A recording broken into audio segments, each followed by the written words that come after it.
Okay, so, have any of you guys, have you guys read this before? Yeah, yeah, I have. Have you?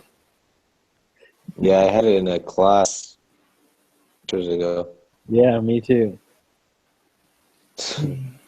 So I kind of went back and checked out my old I found my old case study and kind of worked from there. Let's see. So, what makes Noodles and Company an attractive opportunity for Aaron Kennedy in 1995?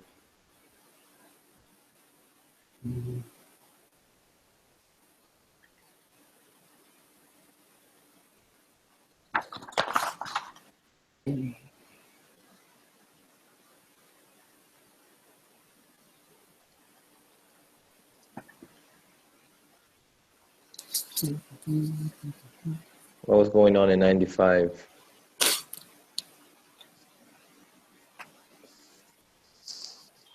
It says in November 1995, Tom Wiegeland, a friend of Kennedy's from college and graduate school, called Kennedy to say that he had a wonderful three-story brick building on a corner location between the University and Madison, Wisconsin.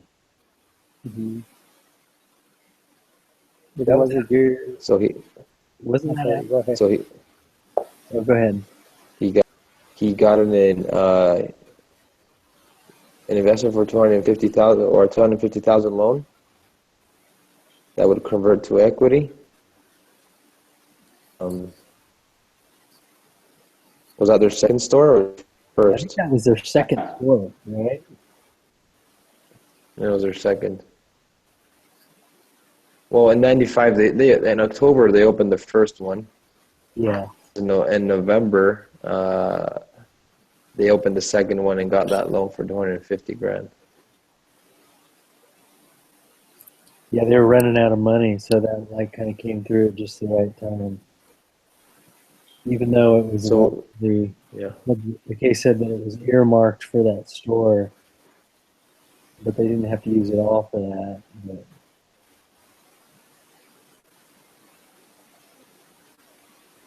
so this is interesting. yeah, I like this case a lot. This guy, I liked his style and his methodology, and they kind of started out with his idea that he had when he was in New York, right? And going to some noodle bar hmm or something, he was impressed and he thought that that was a great idea.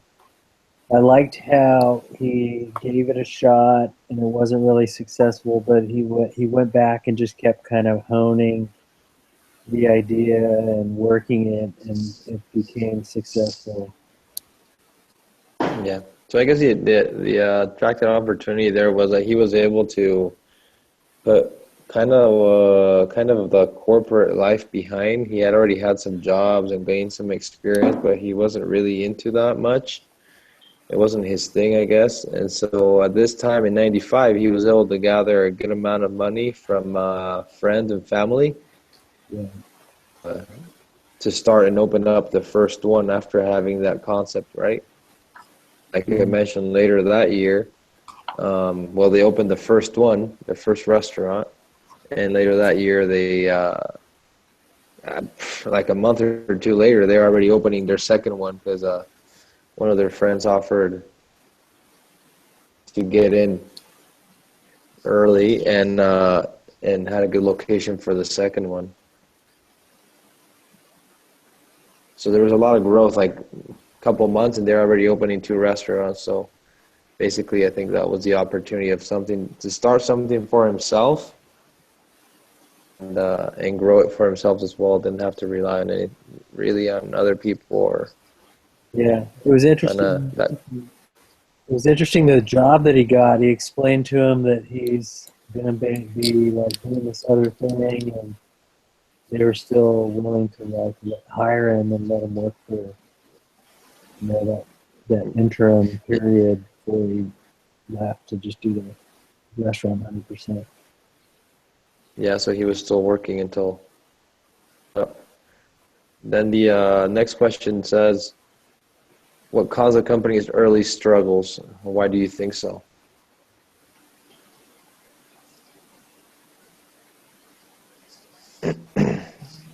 I think it mostly had to do, at least what I felt is, it kind of felt like he kind of was just going with it. Like he had a concept, but he didn't have like a straight, like a nice setup plan, idea of it, and then kind of went with it. And things started changing as they went, and so he tweaked and tweaked as things occurred. So the, within the early struggles, they didn't plan as well. So when things came up, they struggled adapting to those changes.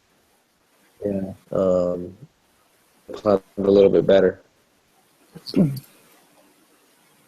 a better approach to it, I think. Yeah. Yeah, I think like I was saying, his style. I think that a lot of times entrepreneur will have a great idea, and in his own mind, he it's this idea, and it's like up to the public to accept it, right? But really, to be successful, you have to figure out what the public wants, right? You have to figure out what they're going to Mm. buy, because at the end of the day, unless they're coming and buying something, or unless you're getting the public to accept it, it's not going to be successful. It could be the best idea. And in this case, like when they were kind of failing, they were in the basement bailing water or whatever, and they just said, "Well, we can basically run this into the ground, or we can do what it takes to change it." And I liked his style because they jumped in the car and they all went, I think, to Chicago or something, and they went and experienced and said that they talked to customers and figured out what was kind of successful, and then they went back and kind of reshaped what their venture was. I think that's a great idea. Yeah, so I mean that's why I say they kind of adapted as they went because it actually mentioned there. It says looking back, we have to admit that the food wasn't great and operations needed a lot of work, and they were losing money. They lost $18,000 the first month, and then 12,000 every month after that. Yeah. And so they're like, we need some more money, right? So what are we gonna do? Let's sell a little bit, raise a little bit more stock, or sell some of our stock and get some money. I mean, looking at it from that perspective, learning from mistakes and stuff like that, there were some early struggles that they could have perhaps looked into a little bit better before they started. But the outcomes that they actually obtained after that, they came out of some pretty bad.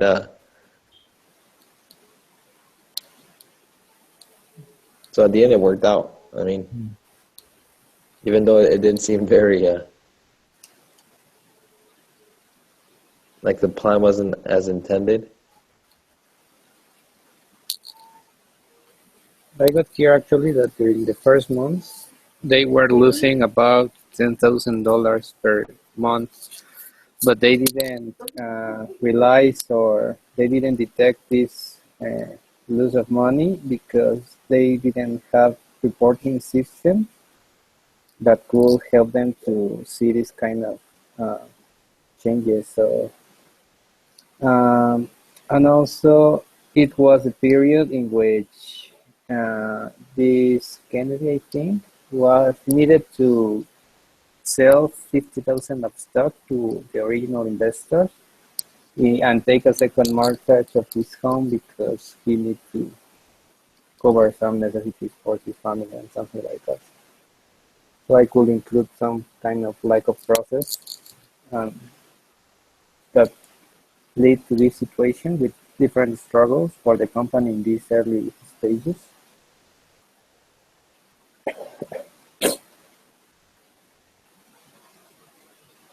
Yeah, those are good points, and you're talking about that sparks me to think that it was like he was a good manager too because he was noting what worked and what didn't. Because it felt to me like they had a procedure down, or they knew what the next pattern was going to be. Because they even said, "Okay, we have a working model here," and they were going to stick to their plan and had procedures and plans, and it was pretty rigid, and that's a smart businessman to do that. I think it's one thing if you have just one restaurant, you can kind of go by the seat of your pants and change things, but that's like McDonald's. They're so rigid with every procedure and policy, so that Hmm. there's consistency. And if you got something that's profitable, you want to just kind of like cookie cutter it over and over again, right? It's predictable.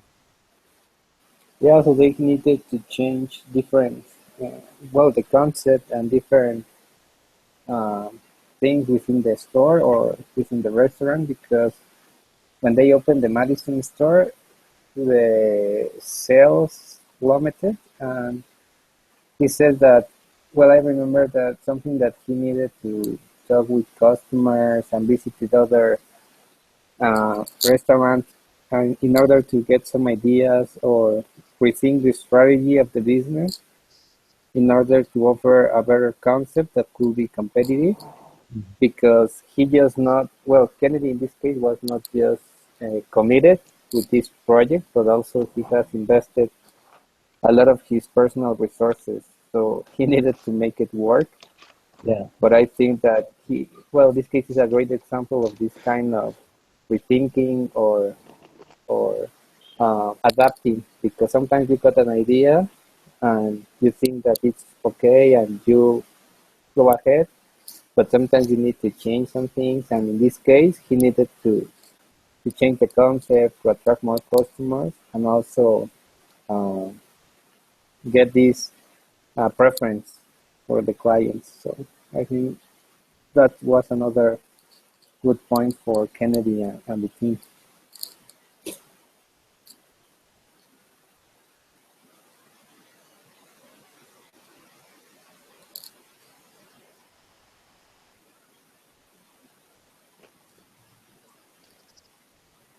I had to go get my daughter up. She didn't want to go to sleep. So are we still at number 2 or 3? Where are we? I think we were still on two. Franchising. What role should franchising play in the company's growth? Really asking what we thought they should do because they could go public, they could do franchising or raise some more money, right? Yeah, What did you guys think they should do? I mean, I guess it's already telling us here about towards that scenario. I personally, if it was me, I think I would resist doing the franchise. It just seems like it would be more. I don't know. He has a. I guess you could make an argument for either way, like a pretty good argument for franchising. But I feel like everything about the company was so um, scripted, where the kind of design they had, the location, the color scheme, and the menu and the atmosphere, everything was so scripted. It seems like they should be able to control it at a corporate level. I would think that they could just have corporate stores without, but they need more money. But I think with franchising, you would kind of give up a lot of that control, and it could impact if you had a franchisee that wasn't, serving customers really well, or let the quality of the food slip. It could affect your whole brand. So personally, I think I would be resisting doing the franchise model if I was him. Mhm. I think that, What do you think, Miguel?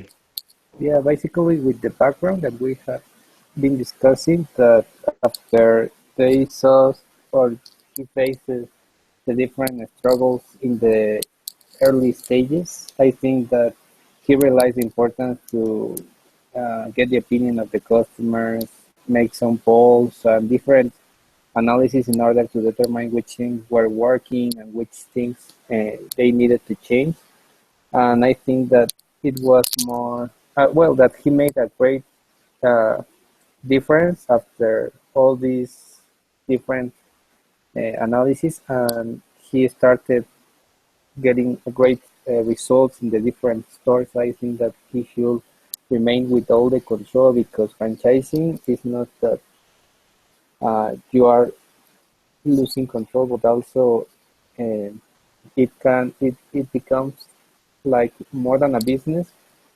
They start focusing in the volume and in the quantity and not in the quality. And I think that this company still needs to create this culture for the customers in order to get their preference. And maybe then he should consider this option of franchising.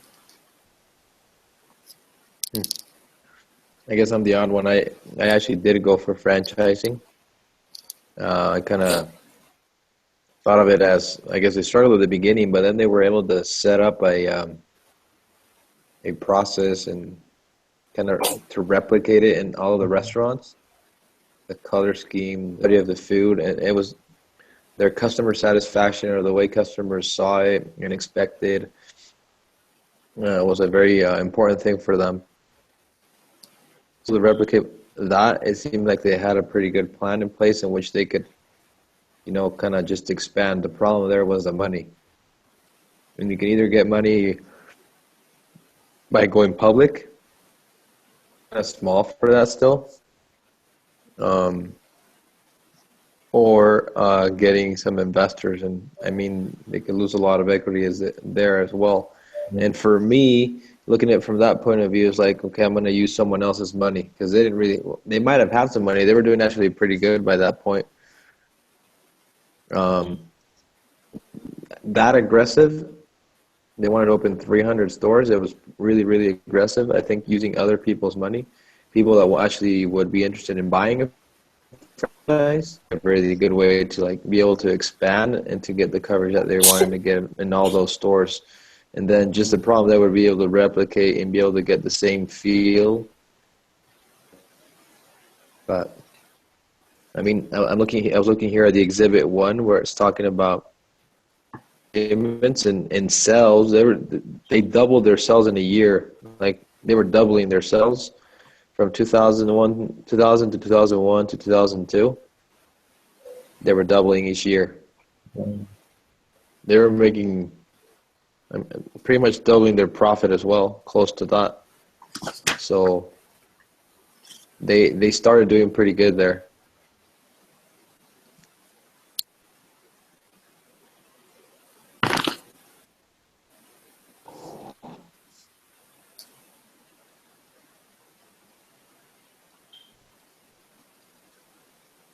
So we already this, but it's asking for advantages and disadvantages of franchising model. Yeah, it's kind of, we just were discussing that. Financial, yeah, economic and organizational.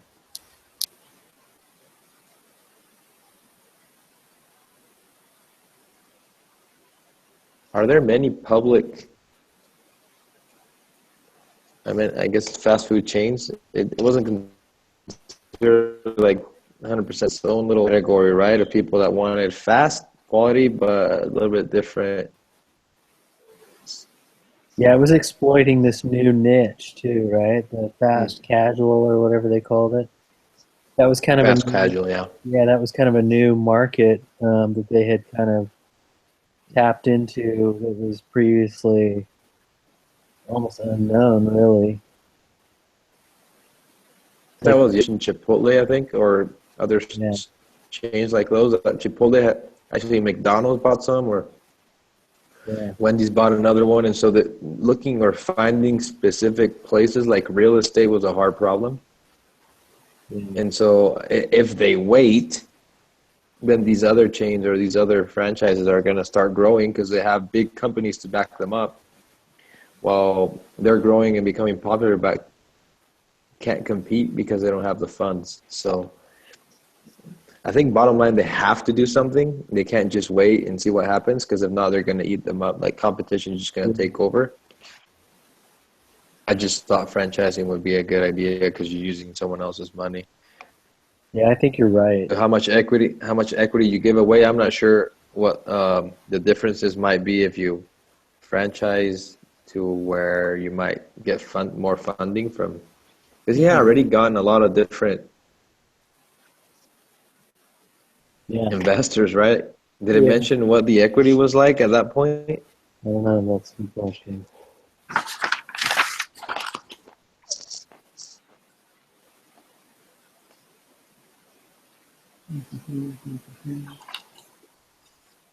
Because at the beginning he raised 200,000, and he from 23 different people. Then his buddy gave him 250 for the second store.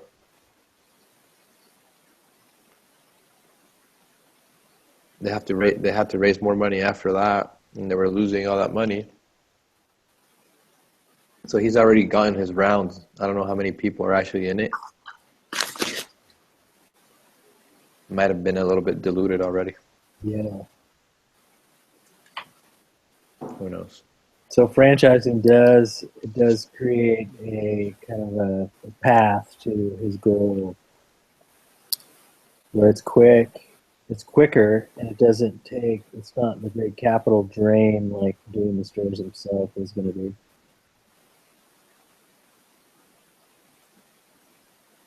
Yeah, I I think think you're that's what the right. case was kind of leading us towards. Have you guys ever been to one? Noodles and I Company? have once, You've been to one? long, long time ago. I didn't think it was that great. They opened one by my work this past year, and I've been to it a couple times. And before I read the case, the first time, I thought it was kind of it's nicer. It's not like fast food, right? It's a upper scale, more upper scale than fast food. But Hmm. when I was there, they gave you a receipt, and then they gave you like this survey to take that you could do online, and if you completed it, they would give you like an add-on appetizer for free the next time you came in. And so I've been there like twice, and I was surprised the survey was pretty specific about like, well, what did you come in to eat? You know, what did you come in today to eat? And you'd have to choose what you ordered, and then it would say, what would you like to see on the menu? I mean, I could see after after I went through that experience, and I thought, man, that was pretty detailed. And then when I read the case the first time, a lot of that stuff made sense. That man, those guys are like fanatical about trying to find what the customer wants because I can What see the customer wants. because they're really aggressive about like surveying and they want to make it so that you come back. But that's not Do you cheap like the? It's not to cheap. set up Did a. you like it? Like the Yeah, flavor? it was Like, pretty good. But the funny thing was I like the Thai noodles because I like Thai food. And hmm they had so the first time I went there, they had it, and I got it, and it was good. And then a month or two later, I went there again, and it was off the menu. And so I tried something else, but their menu changes frequently. Well, yeah, I've been there once, and the thing is, for example, Thai noodles. I'm like, I don't know if I would want to go to Noodles and Company to eat Thai. Like, if I feel like Thai, I would go to a Thai restaurant yeah, or even a Italian pasta, or because they have different, like from different areas or something like that, right? Different.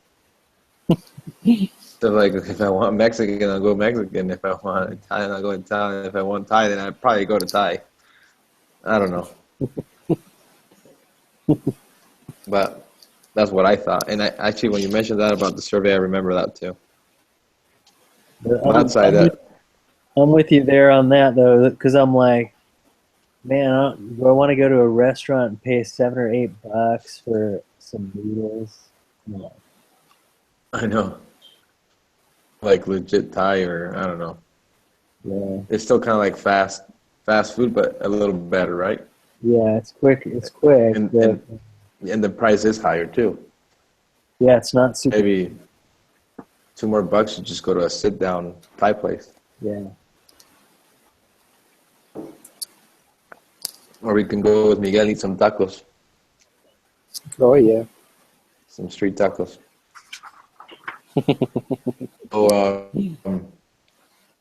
So Let's see. To help inform your choice, you may find it helpful to estimate how much total profit the company would earn annually under a franchisee scenario, own scenario, using the following assumptions. 58 stores at the time of the case, and they want to reach 300, 80%. So was that 240, 250 more restaurants, right? And they're making 80%. There's a margin of 80%. Yeah, the profit margin is 20%. So if they bring in $1 million in sales, then they made 200 grand. Okay. And they were making 50 million in 2002 with 54 stores, right? Yeah. So what do we divide? How do we calculate this? Let's see. Should we divide those 50 between 54 stores and kind of get an average of what each store was generating? Yeah. And then just kind of multiply that for 240 more? Yeah, that's good. Yeah. Or for 300? Yeah, for 300. Is there a calculator somewhere here? Or have you calculated, Miguel? Do you have any numbers there? No, I'm trying to put it in an Excel spreadsheet.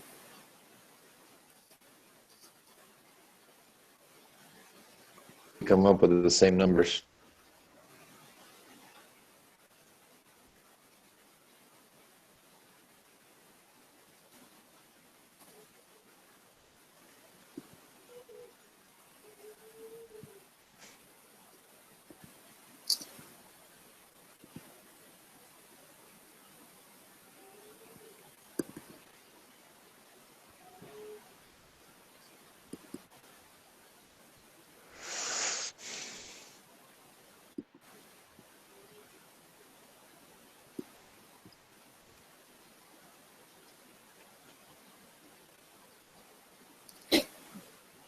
So yeah, they're producing 926,000, almost a million per store.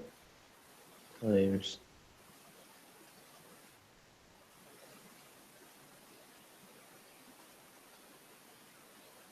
So according to my calculations, it's 277,866,000 in sales, and then what? 20% of that? Yeah. Wait a minute. How'd you do your math? Did you divide 58 stores into $50 million in revenue?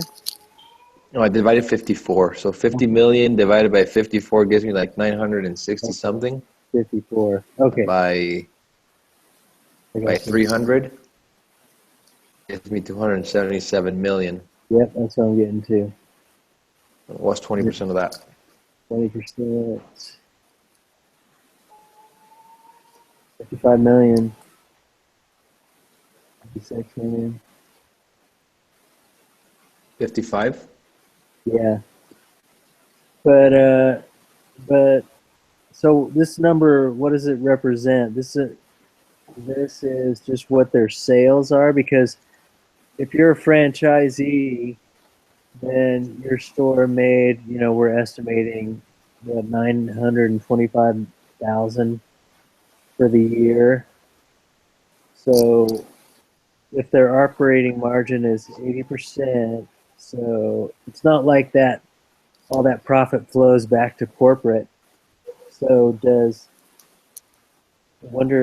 so if the question is about like what does Noodles and Company, like the headquarters, what do they make on that? That's a different question, right? You follow what I'm saying?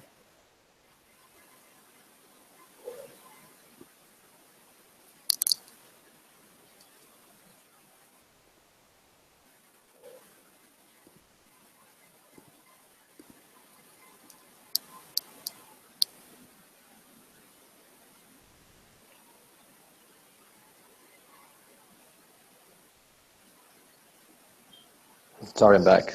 So, what did it come down to? So,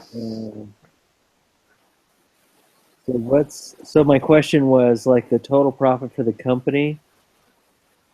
Like that's just a kind of an abstract number, right? Because if I'm a franchisee, what I make is what I get, and then I have to give a percentage of to corporate. Mm, It's like my revenues don't just roll up to corporate, but maybe they do. I don't know oh, how this works. So I think what your numbers and calculated, I think that's right, but that 20% profit margin doesn't necessarily roll into the headquarters, right? The it's including franchise, that already. yeah, the franchisee. Including, yeah. I mean, I gotta do it differently in depending on the franchise. Might go up to corporate, and then at the end of the year, they might be like, "Okay, you get this." I don't know. Yeah, maybe. Or actually, they just pay a certain fee. Some of them pay like a certain fee just to be able to use the brand name. Yeah, And but I don't know if that fee is, they probably do report up the numbers just for the sake of yeah. having that. So I don't know. I don't know if that that fee is usually like a fixed fee, like annual. So I don't know if it depends on how much they sell. It's probably a matter of just what the franchise agreement is, right? There's probably different ways that they can do it. Probably some have just a flat fee, and maybe it's a percentage of their revenue, or it's a flat fee plus a percentage of their net income, or who knows? And then it also depends how long has the store been open. For example, like I think McDonald's, if you open a McDonald's, like they finance most of it, and so for a certain amount of years they take out of what you make to pay it off. Oh, is that right? And then after those 10 years, then I guess you already paid it off, and you start pretty much getting Oh, more out of it, and then they just keep kind of like that yearly franchise fee, I think. well, So I guess there's a lot of things that go into it, and it depends how they set it up. But I guess if they were making almost 10 million out of 54 stores, yeah. they're gonna triple that.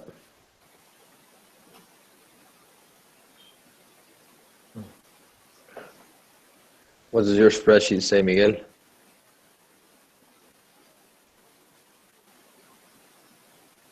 Mm, I don't know. I think I got another result. What does it say? Like, mm, mm, it says 6,070,774. For 300 stores?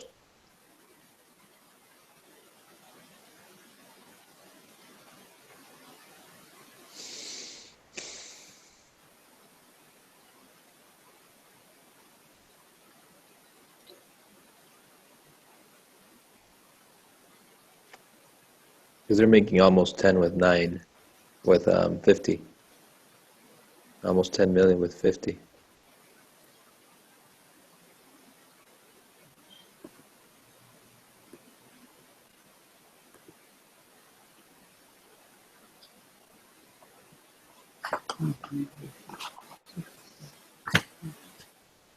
They have already 58, right?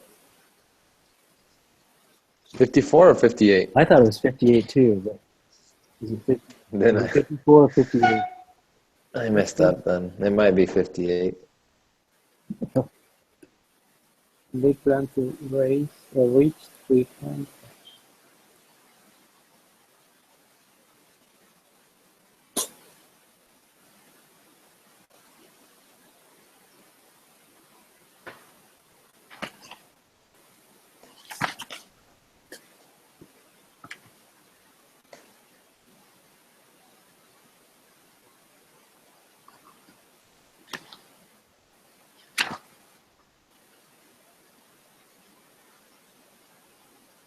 Does it give you a different number? Just to get an idea, I guess. Because I mean, I think there's a lot of things that go into the picture.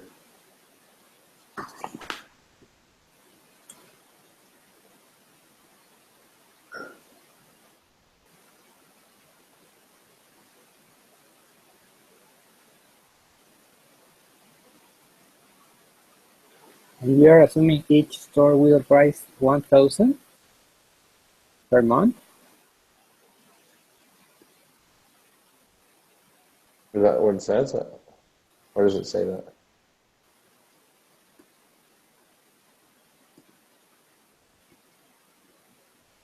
No, maybe. Because in 2002,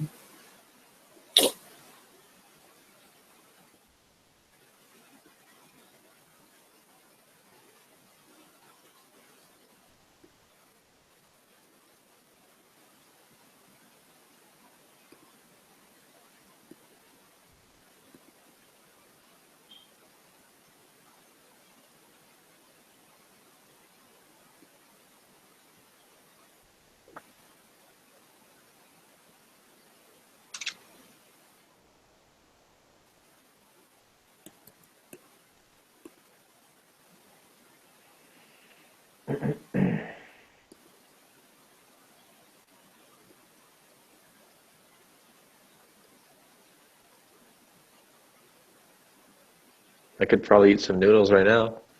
Oh yeah. I'm just looking at the pictures. They have like a Indian peanut satay. Oh yeah.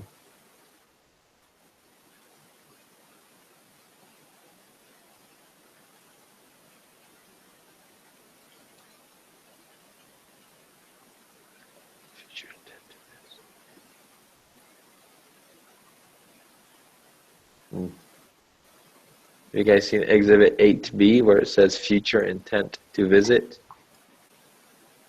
According to this, Noodles and Company has a 38% Oh, visit more frequently than Baja Fresh, Pickup Sticks, Olive Garden, Panera Bread, Chipotle, and Corner Bakery.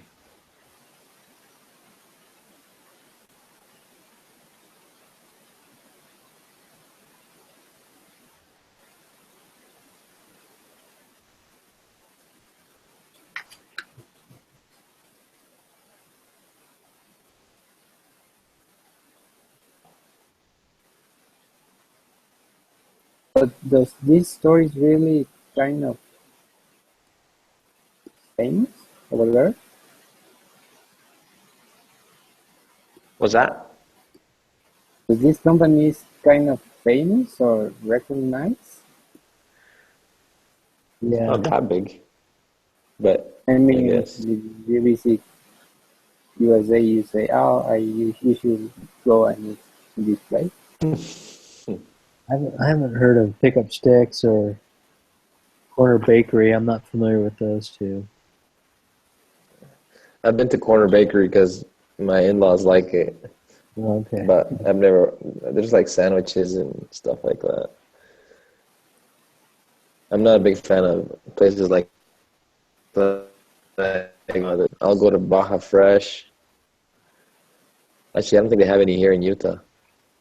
I went to Chipotle not too long ago. I've heard of Potbellies. But if you come to the U.S., Miguel, I don't think they'll be like, you have to eat at Noodles and Company. No. No, it's not. It's not like that. Okay, should we end this, or do you have any numbers there, Miguel, or they don't make sense?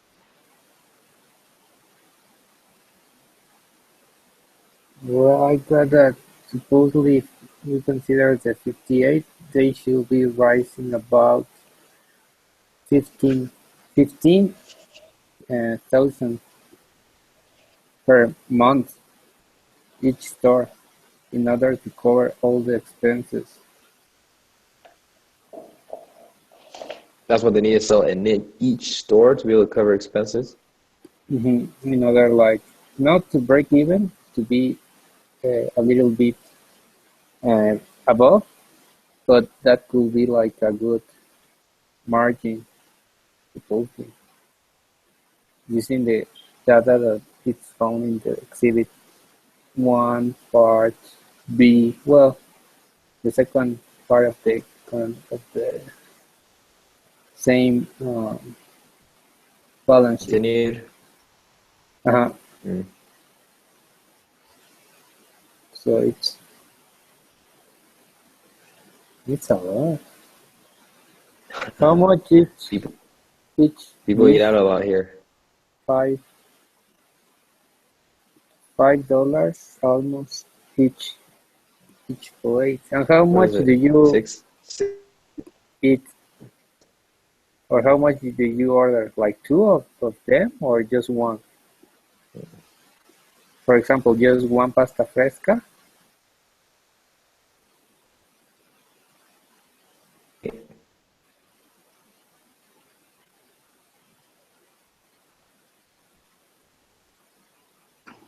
Probably just one.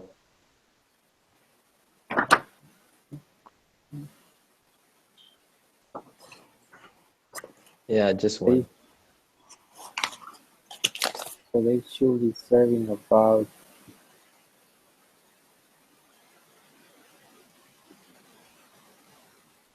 50 daily.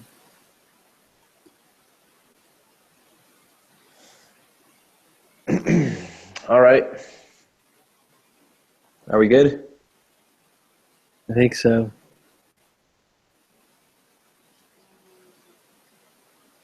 Okay. Yeah. Well, we have discussion next Sunday, right? Yeah. Sure. Okay, it's this week. All right. Oh, this week is the Thanksgiving for you, right?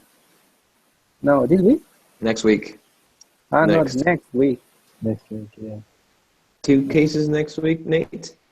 I don't know. I was gonna look at that. I'm gonna be out of town the whole week, but I still will be doing homework. So I was just hoping that the load would be a little lighter, but I was looking at it and it seems like it's it'll be just the same, huh? going to be pretty much the same. Yeah, I mean, they should. It says it's Thanksgiving weekend, but they don't Yeah. keep the homework low. They do the same. But yeah, I guess I'll be out too, but I be able to have the meeting. All right. Okay. Cool. You want to send? Can you send us a link? Yeah. Please. I'll send it in just a few minutes here. So thanks. We'll see you guys on Sunday. Yeah. See you. Take Okay. care. Goodbye. Okay. Bye.